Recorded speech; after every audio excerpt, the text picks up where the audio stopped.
Library में आज चश्मिश से मिलकर मैं बहुत खुश था, पर वो कंफ्यूज थी। मैंने जाते हुए उसका चेहरा देखा था। शायद उसे जवाब चाहिए था कि मुझे उसका नाम कैसे पता चला, पर मैं चाहता था कि वो खुद सोचे। कम से कम इसी बहाने उसे मेरा ख्याल तो आएगा। मैं हॉस्टल पहुंचा। काफी खुश था मैं। दोस्तों ने पूछा, क्या बात है बे, बहुत खुश हो? मैंने कहा, नहीं यार, ऐसा कुछ नहीं है, बस फ्रेंड से बात हुई इसलिए खुश हूँ। मैं अभी चौबे और मौर्या को इस मुलाकात के बारे में नहीं बताना चाहता था। शाम हुई।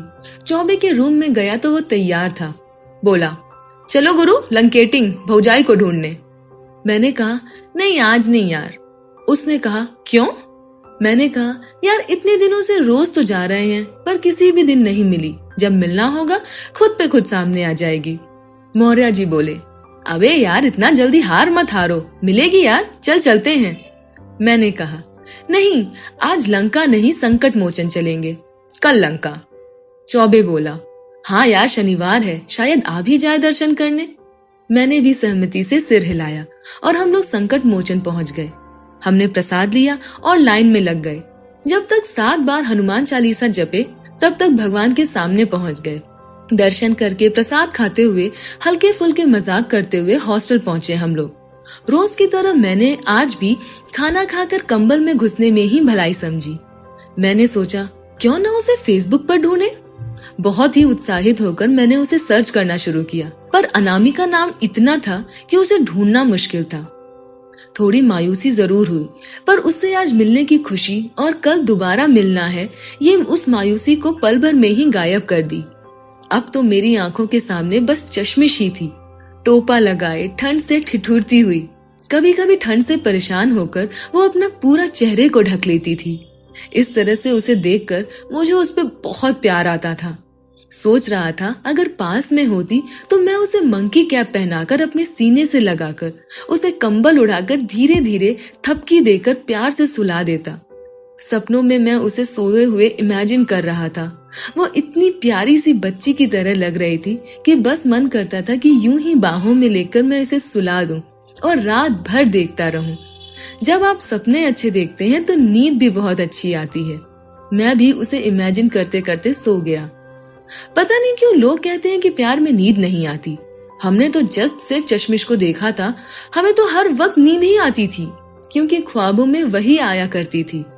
मैं रात भर उसे सपनों में मुस्कुराता रहा कि कल चश्मिश से फिर मिलूंगा, ये बात करूंगा, वो बात करूंगा, वो ऐसी दिख रही होगी, वैसी दिख रही होगी।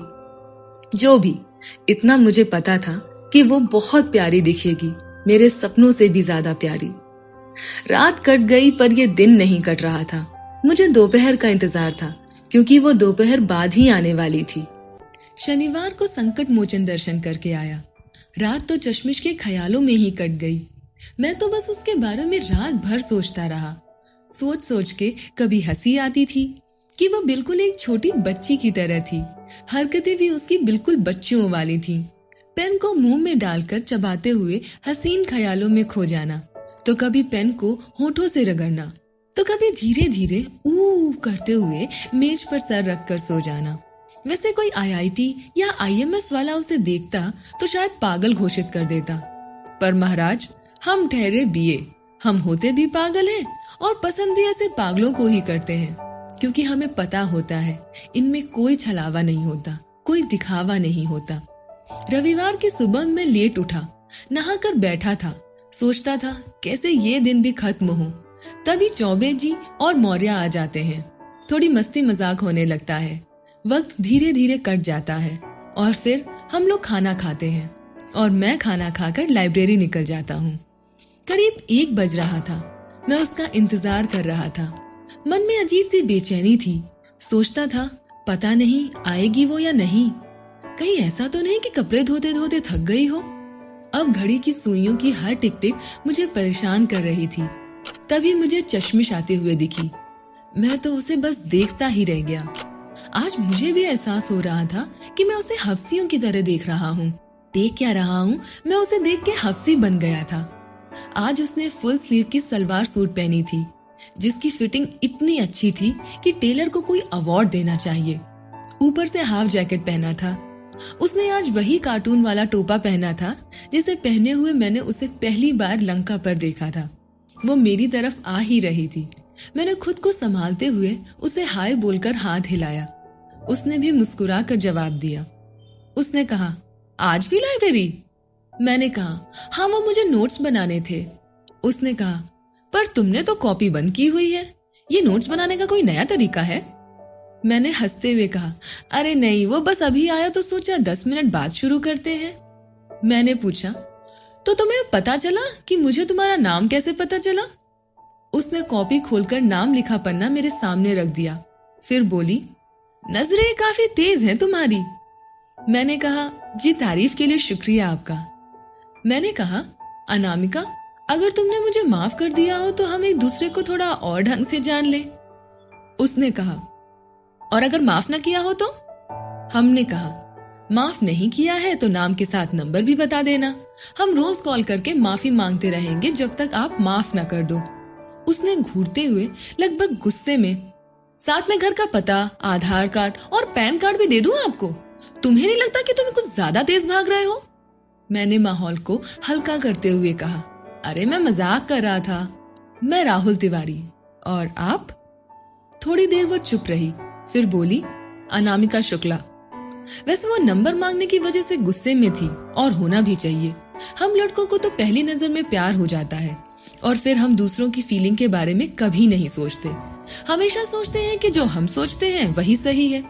किसी लड़की के लिए ये सब आसान नहीं होता और ये हम कभी नहीं समझ पाते। और जब तक हम ये समझते हैं, या तो लड़की हमें छोड़कर चली जाती है या फिर फेसबुक पर अगर हो तो ब्लॉक करके चली जाती है। वैसे फेसबुक पर ब्लॉक होने से मुझे बहुत समस्या है। कभी कभी सोचता हूँ कि जुकरबर्ग को एक लेटर लिखूं कि किसी को ब्लॉक या अनफ्रेंड करने से पहले 1 महीने का नोटिस देना चाहिए, ताकि लोग अपने मामलों को तब तक सुलझा लें। और प्राइवेसी तो बिल्कुल हटा देनी चाहिए। हम दूसरा अकाउंट बनाकर किसी को मैसेज करना चाहें तो वो जाता ही नहीं है। तो आखिर माफी मांगे कैसे? न्यू ईयर विश कैसे करें? खैर, चश्मिश काफी गुस्से में थी। उसने कहा, कल तो आपने नोट्स बनाने नहीं दिए, आज भी वही इरादा है क्या? मैंने कहा, जी बिल्कुल नहीं। तो उसने कहा, तो आप दूसरी मेज पर जाएंगे या फिर मैं जाऊं? मैंने कहा, नहीं नहीं, आप क्यों जाएंगी, मैं ही जाता हूं।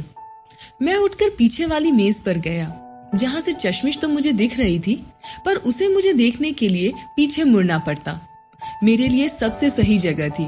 मैं आराम से कुर्सी पर पैर फैलाकर चश्मिश को प्यार से देखने लगा।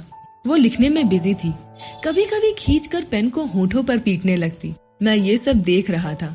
तभी वो अचानक से पीछे मुड़ी और मुझे उसे देखते हुए पाया। उसने माथे पर हाथ ठोकते हुए सिर पीट लिया। शायद हाय राम कहा हो। उसने इशारा किया, इधर आओ। मैं खुशी से पहुंचा। उसने कहा, तो राहुल जी 10 मिनट आपके कब होने वाले हैं? आज होंगे भी या नहीं? मैंने कहा, यार वो क्या है ना कि मैं ब्लू पेन ही भूल गया। उसने मुस्कुराते हुए कहा, अच्छा तो फिर जाइए, यहाँ क्या कर रहे हैं? मैंने कहा, वो मेरे रूम की चाबी पार्टनर के पास है और वो है नहीं।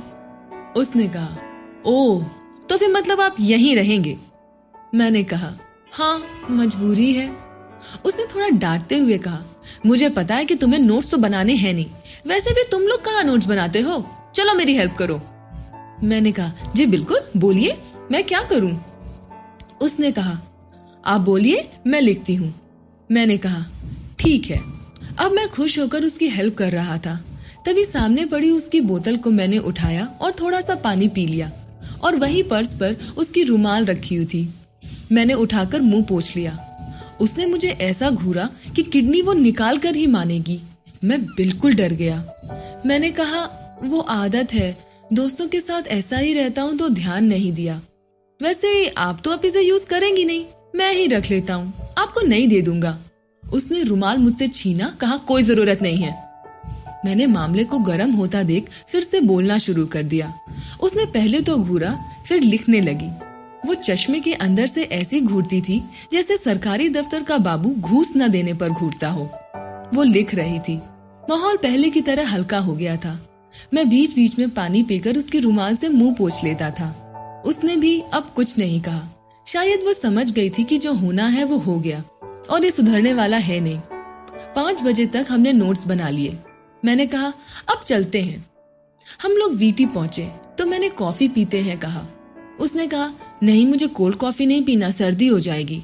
फिर मैंने कहा चाय और समोसा। उसने कहा हाँ ये सही है। मैंने 2 प्लेट छोले समोसे लिए। इसके बाद चाय पीकर हम दो बातचीत करते हुए फैकल्टी तक पहुंचे। उसने हंसते हुए कहा यहाँ से अकेले भागो। मैंने कहा अरे शाम हो गई है, मैं साथ में चलता हूँ। उसने वीर रस भरते हुए कहा अरे नहीं, ये बीएचयू है, यहाँ मैं किसी से नहीं डरती, चली जाऊंगी मैं।